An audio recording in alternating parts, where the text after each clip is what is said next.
everyone, it's Karen here from the Stitch Sessions. Welcome and welcome back. If you are new here, I love and adore sharing my love of crochet with you guys. So in today's crochet tutorial, we are going to work on the Sunburst Granny Square. This is a super popular granny motif right alongside the Granny Daisy Square. And of course, I'll leave a link for that in the description box down below because we've already done a tutorial on that one.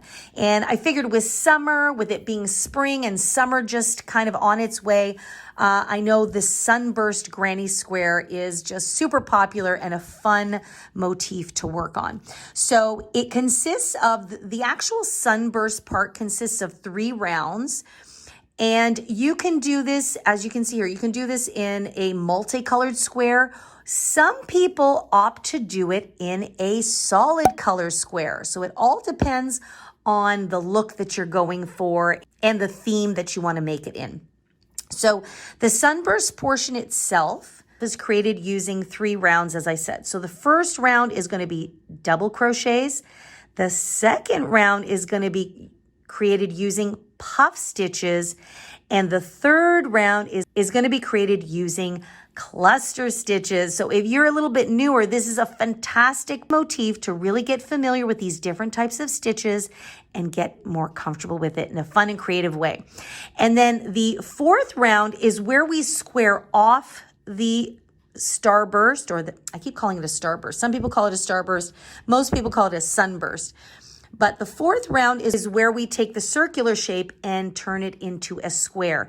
And just in the corners here, we will be using treble crochets, also known as triple crochet stitches. So a lot of new stitches if you're a little bit newer, but such a great way to learn and practice them by creating these beautiful motifs. Now, I did something that not everybody does in their tutorials. I added a 5th finishing round of just single crochet stitches just to give it a beautiful, nice little crisp finish, which for me, I just think looks absolutely divine and just ends off the motif so perfectly. So I'm really excited to show you guys my version of the Sunburst Granny Square. I know there's a lot of tutorials out there for you on this motif, and I just thought I would share with you guys the way I like to do mine. So I hope you enjoy it. And so let's just gather our materials together and let's get stitching up our motif. Alrighty, let's talk about the yarn I'm going to be using for this project. This is all going to be a medium 4-weight yarn, and these 2 are leftovers from another project. They are Bernat premium yarn. You guys have seen me use this yarn a lot for different types of projects. If you're new here, you're going to get to know that I use this particular yarn a lot. I just think it's really comfortable. It's easy to use on the hook. And the medium 4 is always a great size to work with. This one is very comparable, but it is not Bernat. It is loops and threads, and it's the soft classic. So in case you're wondering. And the color is, if I can find it, it's simply called mauve. Okay, this one I believe is just lilac, and this is white sparkle. I'm not sure if the camera is picking it up, but I use this a lot for Christmas projects. Okay, so that is the yarn. You're definitely not going to use all of this for it, but these are the 3 colors I happen to be using. Some people use 4 colors. Totally up to you. And some people do it in a solid color. And as we go through our motif, I'll kind of just explain how you would continue on if you were just using a solid color as well. And for the hook size, I am going to be using a 5.5 millimeter hook, which is also known as a size I or a 9 if you go by those labels on your hook. As always, make sure that you have a yarn needle to weave in your ends at the end, and of course a handy pair of scissors to snip your yarn. Once you have all your materials together, we're going to be ready to start our Sunburst Granny. Okay, so we're going to start from the center out, and I'm going to work my colors from the white to the lilac to the mauve. So with the white, we're going to start by placing a slip knot on your hook. Now, most of you that have been here for a while, you know that usually for these motifs, I will use a cinch circle. But because we're putting a lot of stitches in the center here, I'm going to start off with a chain ring. So I'm just going to, I'll just start that again. I'm just going to place a little loop there and pull up a loop, and that gives me my slip knot. There's a variety of different ways of creating slip knots, and I actually have a tutorial on different ways to create your slip knot. So if you are super, super new and want a very slow play-by-play, I'll leave a link for that in the description box down below. But once you have your slip knot on your hook, you're going to chain 4. 1, 2, 3, and 4. Some people will chain 5. It just depends on how tight or loose of a crocheter you are. So I don't want my center to be too prominent. So I'm going to keep my ring pretty small, okay? So once you've got your chain 4 or your chain 5, you're going to find the very first chain there, and you're just going to slip stitch to join your chain into a ring. So you can see my ring is pretty small there, okay? So the first round, what we're going to do is we are just going to simply double crochet.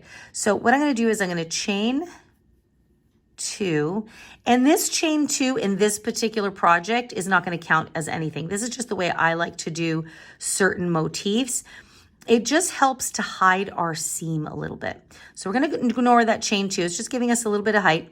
And what you want to do is you want to double crochet into the center of this ring here. So I'm going to yarn over, insert, pull through 2, and pull through 2, okay?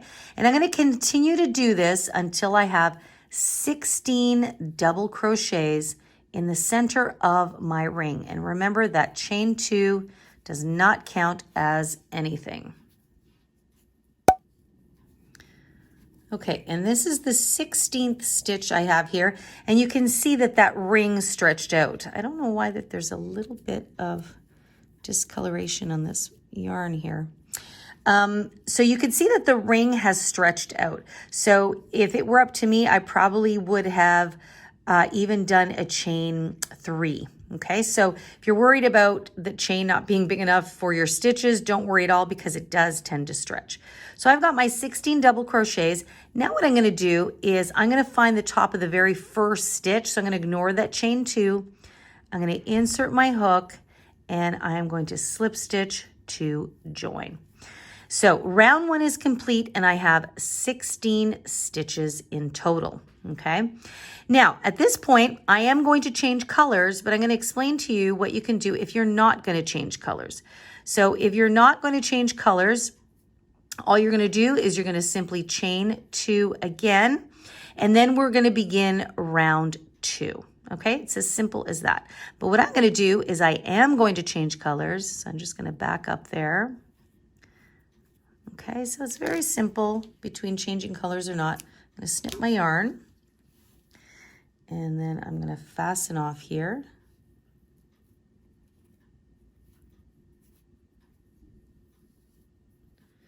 And now I'm going to introduce the lilac color. So I think this is going to be a very pretty combination here. Oh, there we go. That's the center pull. Okay, and what I'm going to do is I'm going to insert my hook just before where I slip stitched. And I like doing that because it just kind of smooths out the join there. So this is the last stitch, and I'm going to insert right there. And I'm not going to put a slip knot on my hook because I find certain projects like this, it helps to reduce the bulk. So I'm just going to pull it through, and then I'm going to chain 2. I'm going to try and work over those tails if I can. So again, the chain 2 will not count as anything. So for round number 2, we're going to be using puff stitches. So a little bit different than round 1. So the chain 2 kind of helps us get a little bit of a height here. So what we're going to do is we're going to yarn over just like we're going to do a double crochet, but all we're going to do is we're going to insert our hook. I'm going to work over that tail there, and I'm going to pull up a loop to the height of a typical double crochet. Okay, just like that. And then I'm going to yarn over, and I'm going to insert again and do the same thing. So I've done that twice. Now I'm going to yarn over, and I'm going to insert and do it a third time. Okay, so in total, I have 2, 4, 6, 7 loops on my hook. And then I'm going to yarn over, pull through all of them, and then I'm going to chain 1. And that is a puff stitch. Okay, and we're going to do that into every single stitch. So into the next stitch, this is where it can be a little funny because this is where we slip stitched.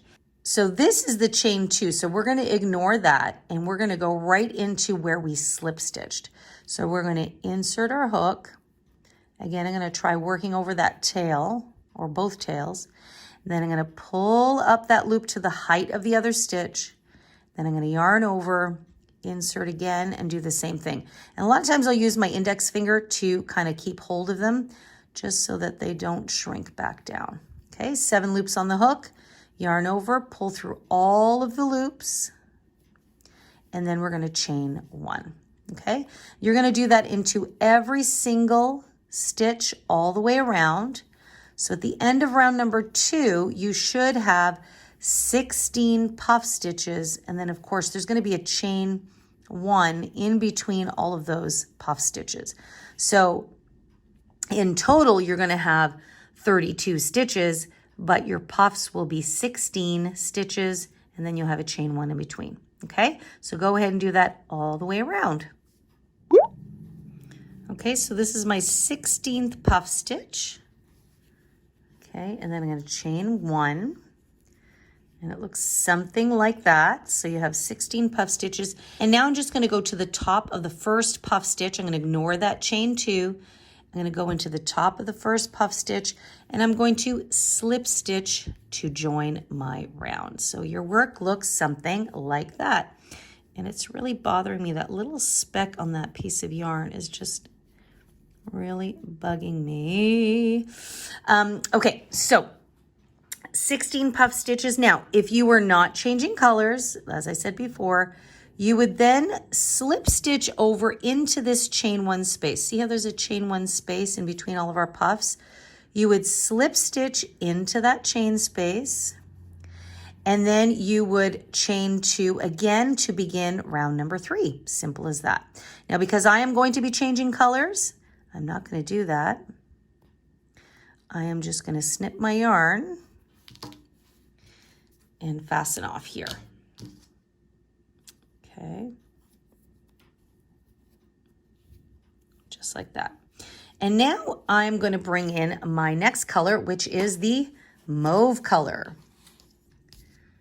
Okay, so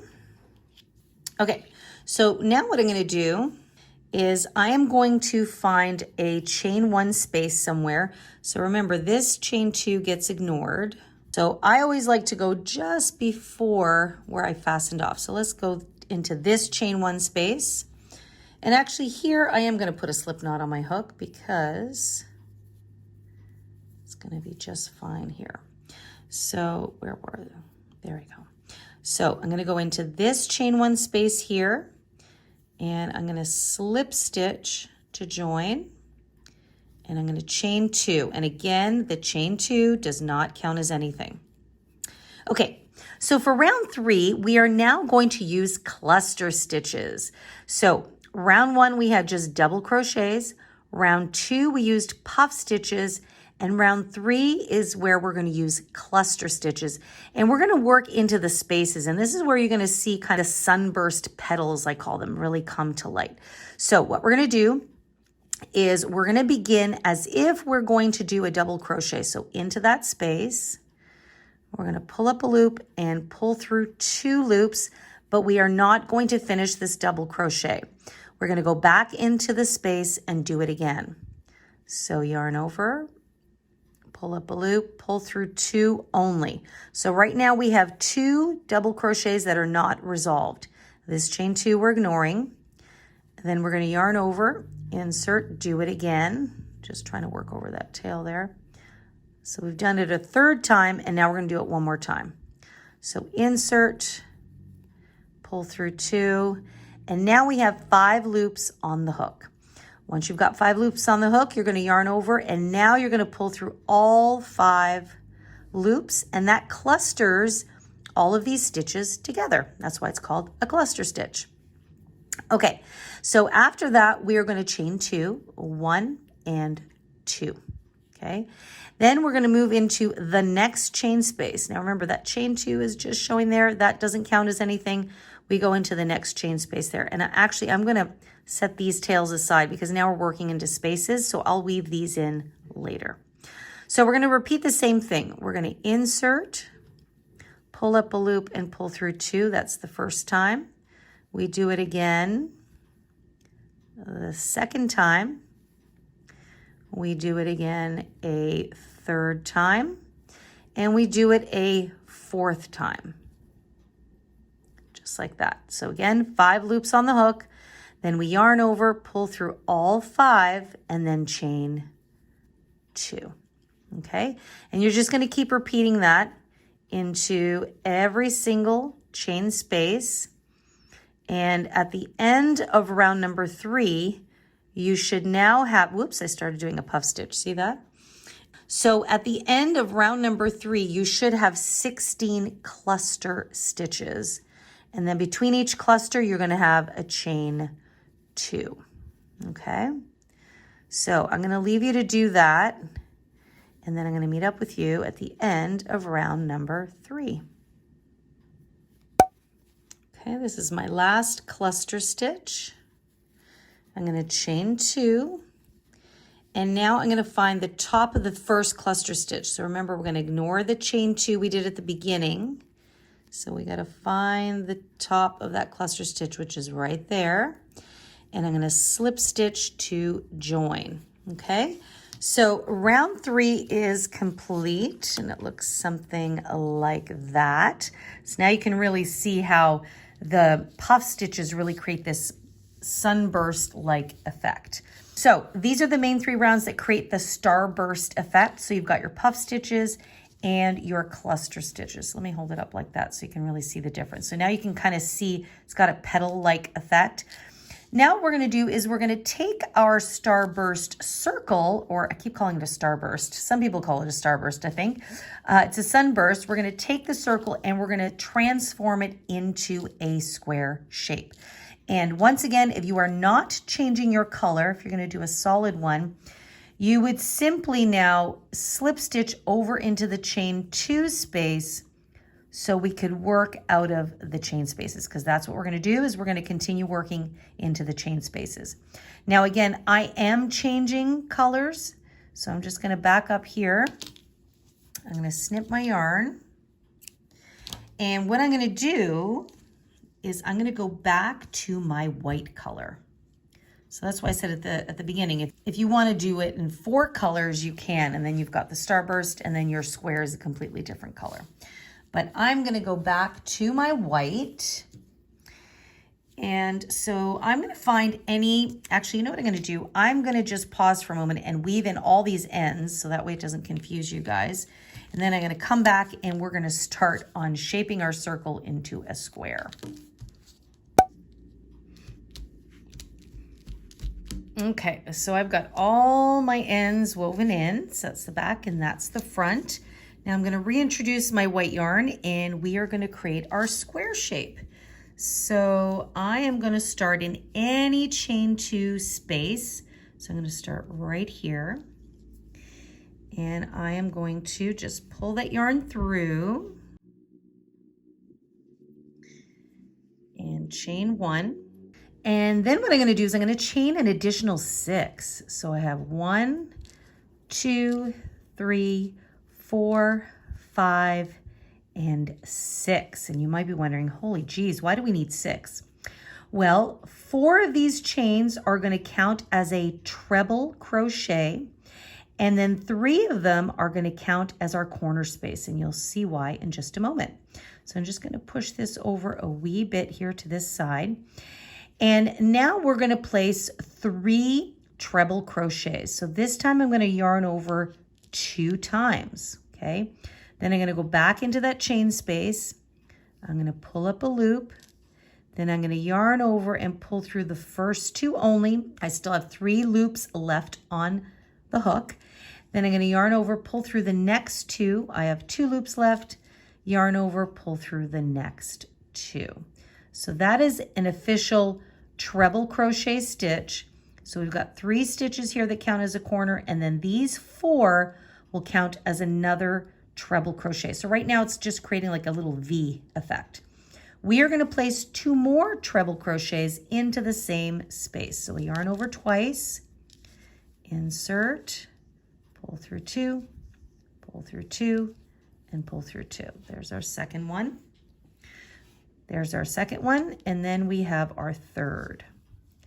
So this is what creates the corners of our square. Now this is technically just a partial corner, and you'll see why when I come back around why I like to do any of my granny motifs this way. It tends to hide our seam. Okay, so now what we're going to do is into the next 3 chain spaces, we are going to work a traditional granny shell. So I'm just going to yarn over once, and into that space I'm going to place 3 double crochets. Okay, want you to notice that I did not chain 1 or chain 2 or anything like that in between. Some people do. If you happen to be a tight crocheter, I would probably recommend you do that. I tend not to do that. So in between, I just leave the stitches as is. So there's a shell stitch, and then I just go into the next space and I place another granny shell, which consists of 3 double crochet stitches. So sorry if I didn't mention that right here. We are going down to double crochet stitches. So in the corners, we're using treble crochet. So you can see the stitch is quite tall in comparison. But then as we work our sides, we're just using double crochets. So I've got 1 more space to go to that chain 2 space. So as you work into your spaces, this is where those little petals or the sunbursts really come into their own shape there. Okay, so we have technically finished one side of our square. Now you can see that the cluster is bunching up nicely. So we've got a corner and we've got 3 shells to create a side. Once you've done that, we now create our next corner. So we're going to create a full corner here. So we're going to go back to using treble crochet. So we're going to yarn over twice into the space, pull through 2, pull through 2, and pull through 2. So we're going to do 3 of these. So we have 1, 2, and 3. And then again, we pull through once, twice, and 3 times. And this is why I believe they call it a treble or a triple crochet stitch. So we've got our shell there of 3. Now we're going to chain 3 to create our little corner bend here. Some people will chain 2. I encourage you to experiment with that. If you find that 3 might be too much. So a lot of times I chain 2 myself, but we'll give this a go with the chain 3 today. So, and then what we're going to do is we're going to place 3 more triple crochets or treble crochets back into that space. So I'm going to go back here, pull through once, twice, 3 times. This is the second time. 1, 2, and 3.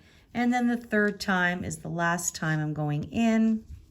1, 2, and 3. And there you go. So now you can really see our corner nicely defined. So every corner gets 3 trebles, chain 3, 3 trebles. Ooh, that's a mouthful.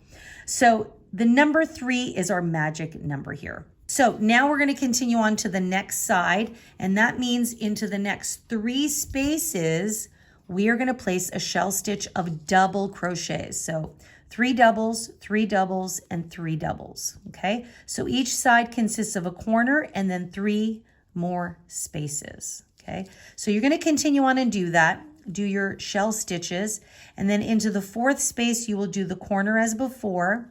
Then you do your shell, shell, shell, another corner, and then a shell, shell, shell. And I'm gonna meet up with you here once we're ready to finish up that first corner, which is technically the last corner too, okay?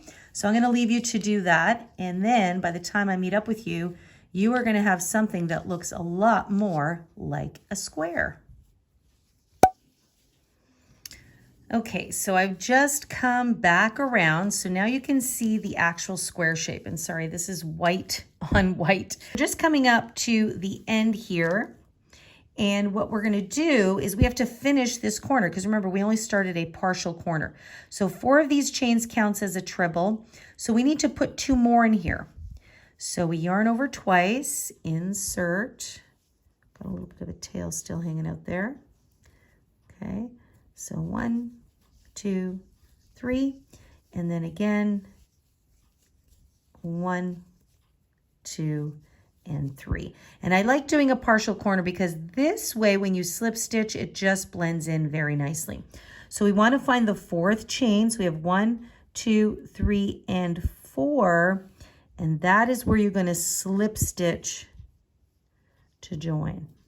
Okay, and then your square is technically complete. Okay, and I like to give it a little stretch in each corner. And hopefully you can see that that chain 4 blends super, super nicely. Now I have to say, most people stop here when they create the square. I always like to create a border to my square. This is my personal preference.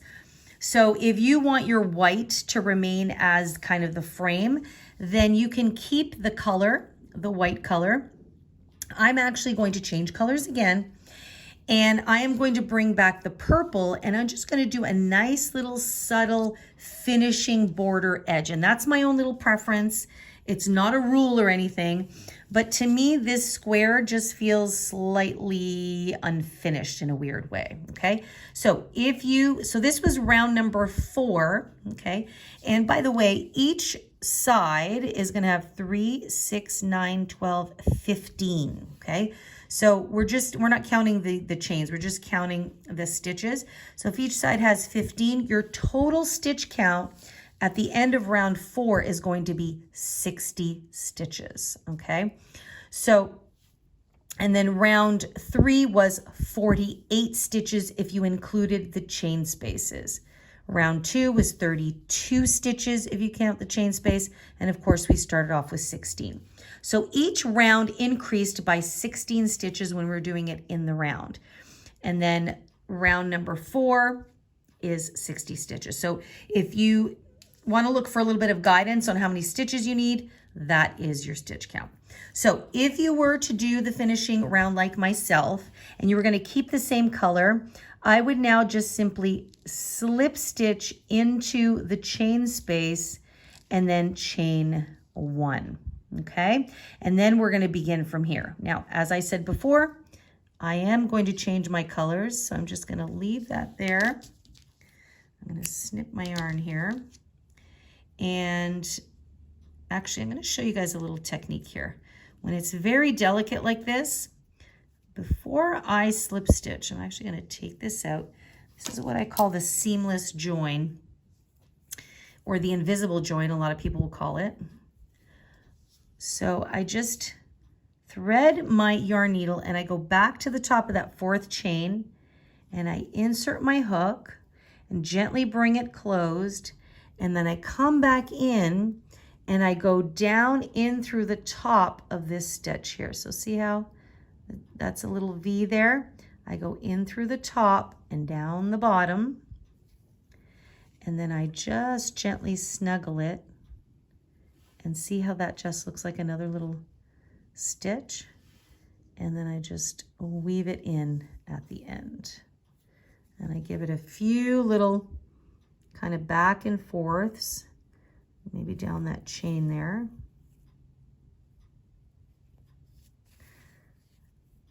And then I can just attach it maybe to that first little end there. I'm going to weave those in, back and forth one more time, and that's it. And then I snip that one, and I'll have to weave this one in too. But now when you look at it, it's pretty seamless. You don't see a knot from the slip knot, okay? So now I'm going to bring back my lilac color. Okay, so now what I want to do is we are going to work into every single stitch, and I'm going to find a corner somewhere, and I'm going to slip stitch. Now I'm going to do something a little different. I'm actually going to insert my hook just in the stitch before the corner, okay? So I'm going to put the yarn on my hook, pull it through, and chain 1. And I'm just going to use single crochet stitches for this round, okay? And actually, in fact, I'm going to do something else. So let me take that out. Instead of going in through the whole stitch, I'm actually going to go into the back loop only. And you'll see why at the end of this round, how cool that's going to look. So I'm going to place the yarn on my hook and I'm going to pull through, and then I'm going to chain 1. You just want to be careful because you're working into one loop here. So it will stretch in the beginning, but don't panic, okay? So I'm going to go back into that same stitch and I'm going to single crochet. Just like that. And then what I'm going to do is I'm going to go into the chain stitch, and I'm also going to single crochet into that one. Now remember, we had chain 3. Let me see if I can work over this tail. So the first chain, you're going to single crochet. Now into the second chain, which will be the middle stitch, you're going to place a single crochet, chain 1, single crochet.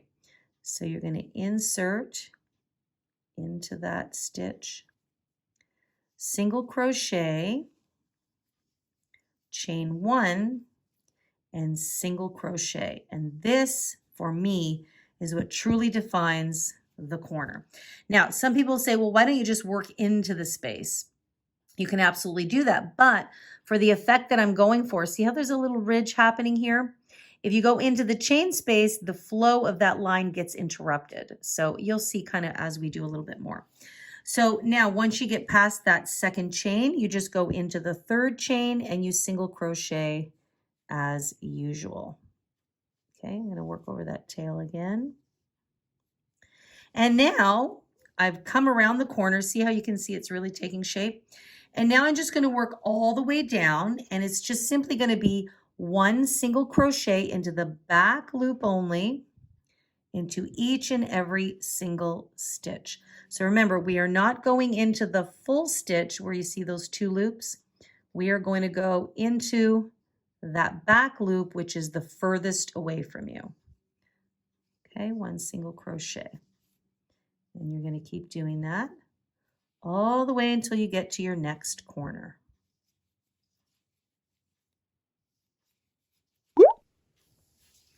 Okay, so I'm just at the next corner, and hopefully now you can see the effect that I'm going for. By working into the back loops only, see how the front loops get pushed forward, and it creates this beautiful ridge. And to me, see how that just gives it a beautiful finishing touch? To me, that looks like a much more finished look. Now I'm going to go ahead and finish the whole thing so you can see the whole effect, but I just wanted you to see the method to my madness, so to speak. So we're back at the corner, and remember we have 3 stitches. And so into the first stitch, you are going to go into that chain, and you are going to work a single crochet. And then into the second chain, you're going to work your corner here. So you're going to work a single crochet, a chain 1, and back into that same stitch, a single crochet. And again, be careful. It will stretch a little bit, but it will relax after a while. Then you've got your third chain, which you just work a regular single crochet. And then you continue on as usual, working 1 single crochet into each stitch all the way around. You're going to do this for every single corner and side. It's the same technique. Okay, there we go. So now you can see, look at how beautiful and sharp that corner is. So in total now, you will have 19 stitches from corner to corner on each side.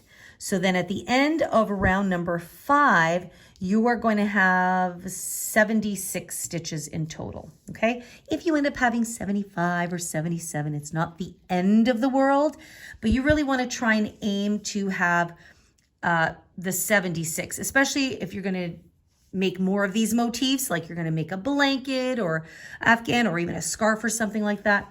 you definitely want to make sure that your stitch count stays the same, because when you sew them together, that's where it's really going to make a difference. Okay. So I'm going to go ahead and finish mine. So I'm going to keep going down the way here. And then remember, first chain is a single crochet. The second chain gets a single crochet, chain one, single crochet.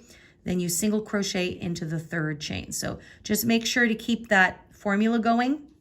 And that's probably why most people will chain 3, because it makes a lot more sense, makes it life a lot easier to create that beautiful corner there. Okay, so go ahead and do that, and I will meet you up near the end.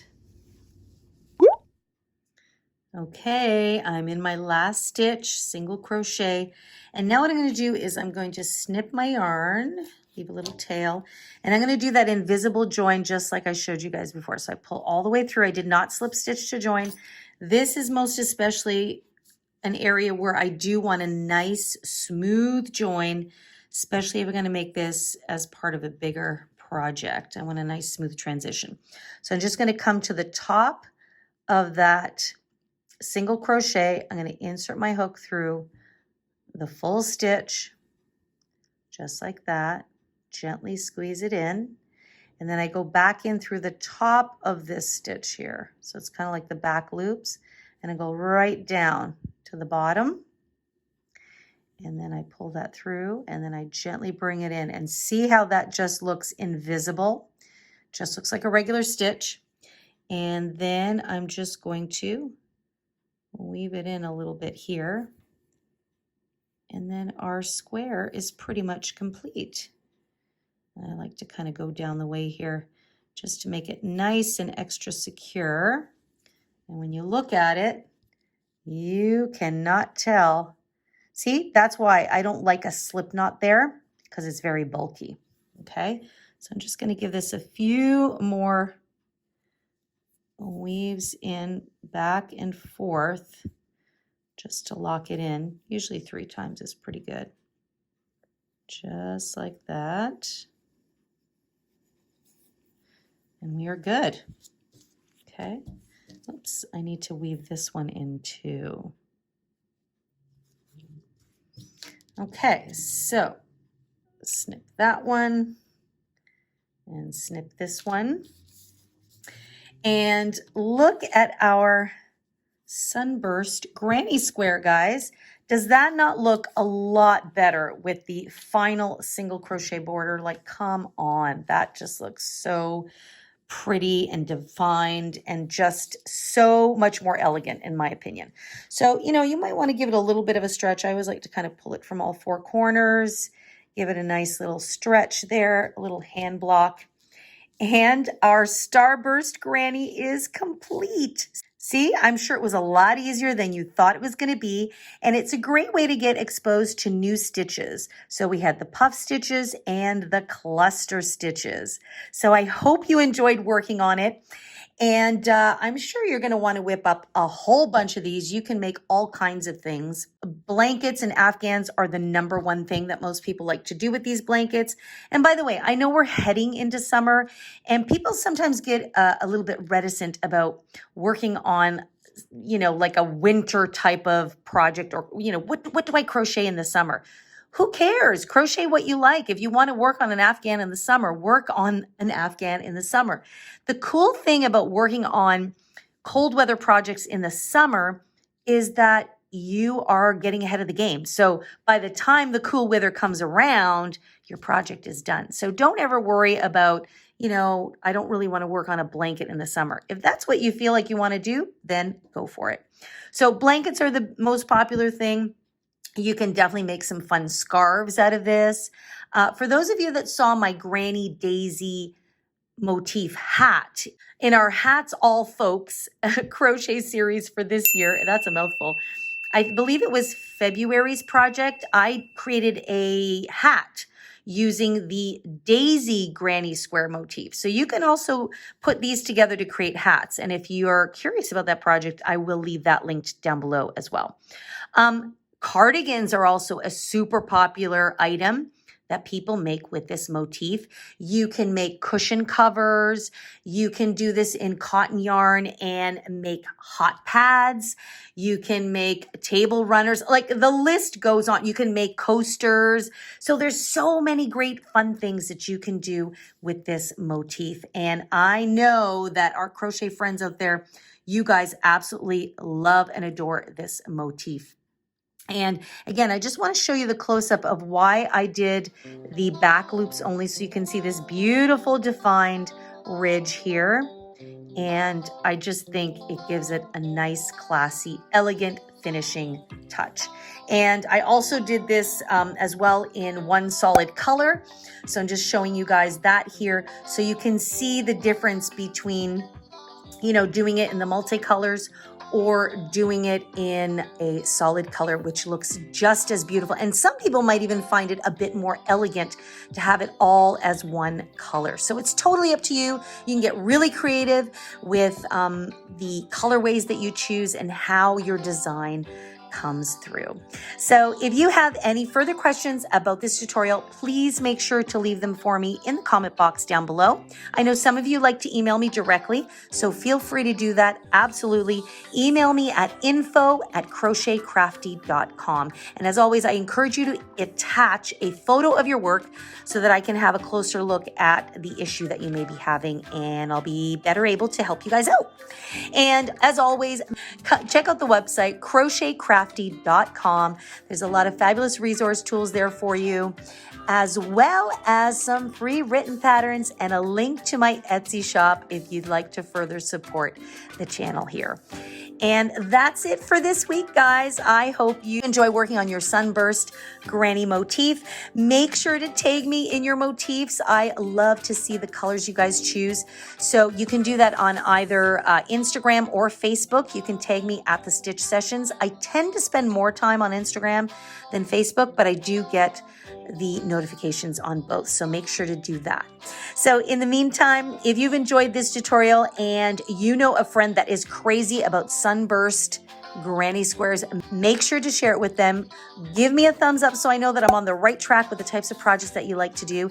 And if you're new here, I invite you to click that subscribe button and come hang out with me every Wednesday morning when I upload a brand new tutorial. All right, guys, have fun crocheting. Take really good care of yourselves, and I'll see you guys next Wednesday. Bye-bye.